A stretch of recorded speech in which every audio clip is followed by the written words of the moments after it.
When you choose yourself, when you stop pouring into someone who wasn't pouring back, your energy changes. You walk differently. You speak with more purpose. You hold your boundaries like a queen with a crown she earned. You are the prize. Not because someone finally noticed your worth, but because you realized it yourself. When you start to understand what it truly means to value yourself, everything about the way you show up changes. You stop over-explaining. You stop waiting by the phone. You stop giving discounts to people who couldn't afford your presence in the first place. And that's when the shift happens. That's when silence becomes your language and detachment becomes your power. You no longer try to prove your value, you just are valuable. When you cut communication, especially in a situation where someone has taken your energy for granted, you're not punishing them. You're reclaiming your space. You're giving yourself room to breathe, to reflect, and to rise.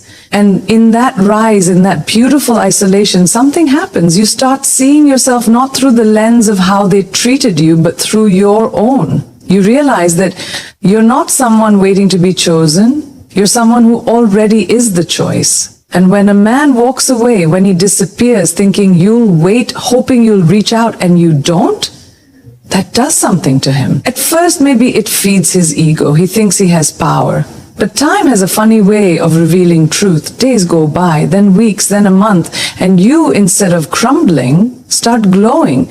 You start healing. You step into your routine. You refocus on your goals. You surround yourself with people who uplift you, and you fall in love with your own company. That's when he starts to feel it. He starts to realize that the attention you used to give wasn't ordinary. It was sacred. The way you listened, the way you supported, the way you saw him when no one else did. Those aren't things people find every day. And now they're gone. Completely, because you stopped pouring into someone who didn't show up with the same kind of heart. And your absence becomes a mirror. He sees himself in it. What he had, what he lost, what he didn't appreciate. That's why he returns. Not always because he's changed, but because you did. And don't get it twisted, men don't come back because you chased them. They come back when you don't. When you stay silent. When you choose peace over chaos. When you protect your dignity. That silence, that space you held with grace, becomes unforgettable. It speaks volumes. It tells him that you are no longer the woman who waited, hoped, and begged. You are the woman who remembered who she was. There's something irresistibly powerful about a woman who chooses herself, who doesn't need to prove anything, who doesn't flinch when someone walks away. That's the kind of woman who leaves a mark. That's the kind of woman men circle back to, not to rescue, not to fix, but to see if the door is still open. Because deep down they know they messed up. They know they underestimated the strength behind your softness, the steel behind your smile. And here's the truth, being the prize isn't about arrogance. It's about alignment. It's about knowing that your love is not a bargain, that your presence is a gift, that the way you love, the way you care, the way you give, it all deserves reciprocity, not breadcrumbs. When you stand in that knowing, you naturally attract more respect, even from the people who once disrespected you. So yes, he may return, but you've already arrived. You've stepped into a version of yourself that no longer waits for external validation. You've learned to be your own home, your own peace, your own answer. And that, my love, is why you are and always will be the prize. Distance changes everything. It forces people to sit with silence, with memory, with emotion they've been too distracted or too proud to feel. When you remove yourself from someone's daily life, you also remove your energy, your laughter, your softness, your light. And that absence is not just physical, it's emotional. It echoes in their routine, in the places you used to go together, in the songs you sang, in the messages you once shared. It's in the quiet moments, the 2 a.m. scrolls, the sudden flashbacks. That's when they begin to feel it, your emotional impact. No contact is more than a lack of text or calls. It's a space where reflection blooms. When someone is used to your attention, your availability, your love, they unconsciously rely on it. They think it's constant. They take for granted that you'll be there. But when that energy disappears, it leaves behind a gap that nothing else can quite fill. And in that gap, emotions surface. Emotions they once ignored, denied, or buried beneath ego. And those emotions demand attention. At first, he might act like it doesn't matter. He might even pretend to move on, try to distract himself with noise, new people, new plans, new things. But emotional connections don't just dissolve because someone pretends they're fine. That's the thing about real impact. It lingers. And it lingers louder when everything else quiets down. When the excitement fades, when the crowd leaves, when the music stops. That's when your absence starts speaking. That's when he begins to feel what it's like to lose something that was never ordinary. Because you weren't just another person in his life. You were someone who saw him, someone who supported him, someone who held space for him in ways that even he didn't understand at the time. You gave pieces of yourself. You showed up when it was inconvenient, and you poured into him even when your own cup wasn't full. That's not forgettable. That's not replaceable. And when you finally pull back, it creates emotional weight, a weight that doesn't let go so easily.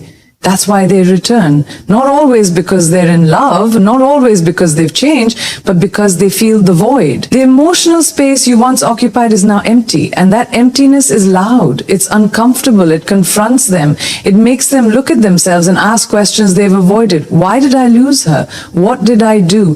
What did she see in me that I couldn't see in myself? And slowly, it begins to hurt.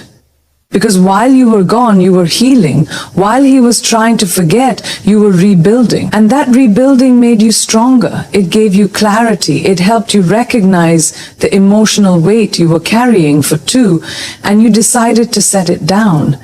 You decided that your peace mattered more than chasing someone who couldn't see your worth clearly the first time. And as you created distance, you gave both of you the chance to feel the truth. Unfiltered, raw, and real. It's easy to ignore someone when they're still there. It's easy to take love for granted when it's always showing up. But it's in the absence, in that still uncomfortable silence, where real emotions rise to the surface. And when they do, they come with realizations about you, about the relationship, about the moments that were missed, dismissed, or mishandled. And those realizations, they stir something deep. So when he returns, it's not just out of impulse. It's because he felt you, even in your silence, especially in your silence. Your emotional impact reached him, not through words, not through reminders, but through absence. Through the space you left when you decided to choose yourself. Through the energy that once gave him life, now turned inward, now glowing quietly in your own corner of the world. He comes back because he finally hears what you've been saying all along, not through your voice, but through your decision to walk away. And that message? That's what emotional impact truly means. It's the kind that lingers even when you're gone. Energy doesn't lie. It may be invisible, but it is felt. Deeply, undeniably, and often more powerfully in silence than in speech. When you shift your energy from chasing someone to choosing yourself, from needing validation to honoring your peace, everything changes. Not just around you, but within you. It's a transformation that doesn't always make noise, but it's so strong it's impossible to ignore. The people who once took your love for granted begin to feel the absence of that warmth, that care, that devotion, and it shakes them, even if they don't admit it. In the beginning, you might feel like your silence is going unnoticed. You might think he doesn't care or he's already moved on. But the truth is, energy is never truly ignored. It's felt. And when someone is used to your energy being available on demand, the shift hits harder than any goodbye ever could. It's in your stillness that they start to notice. It's in your detachment that they feel the loss. Because it's not just about the words you're not saying, it's the vibe you're no longer giving. There's a difference between pulling away to make someone miss you and pulling away because you finally see your own worth. The former is a tactic, the latter is a transformation. When your energy shifts from trying to be understood to being at peace with not explaining yourself, it creates a power that doesn't need to be loud to be heard. That energy whispers, I no longer need to prove my value. And people feel that. Especially the ones who expected you to always be there. He starts to feel it when he no longer has access to the version of you that overextended, overexplained, and overgave. When he reaches out and you don't reply with the same urgency. When he posts and you don't watch his story. When you stop reacting, that's when he feels the shift. Because energy doesn't need closure, it creates its own. When you've done the emotional work to detach with love, your silence doesn't scream, it radiates. It tells him everything he needs to know, that you're no longer available for half-hearted effort or temporary love. And what's more powerful than any message you could send, any quote you could post, or any comeback you could deliver, is that quiet energy of peace, of grace, of not needing them anymore. That energy is rooted in self-respect. It says, I've evolved past the need for your validation. And that's the kind of energy people come back to, not because they deserve another chance, but because your transformation demands their attention. Because when your energy was focused on them, they didn't feel the depth of it. Now that it's focused on you, it's undeniable. He returns not because you said something to pull him back, but because you said nothing at all. Because silence backed by strength is magnetic. It's mysterious. It's powerful. When your energy shifts, the dynamic shifts too. Suddenly, he's not sure if he still knows you. He's not sure if he still has a place in your life. And that uncertainty plants seeds of curiosity, of longing, of realization.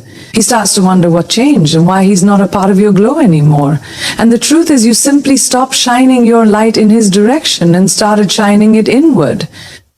That's what makes people feel your absence on a soul level. It's not about ignoring them out of spite. It's about honoring your own frequency. You stopped operating from lack and started vibrating from love. Love for yourself, your growth, your future. And once you make that shift, you no longer chase, you attract. Not just him, but better, more aligned, more whole. And whether he comes back or not, you don't wait. You don't pause your journey. Because your energy, now healed and empowered, refuses to orbit around someone who only noticed your worth after losing access to it. You've changed, and that change is felt. It's quiet, but it's bold. It's calm, but it's undeniable. And once your energy has shifted, there's no going back to the version of you that needed anything from anyone to feel enough. Because now you are full, not because he returned, but because you did. You returned to yourself.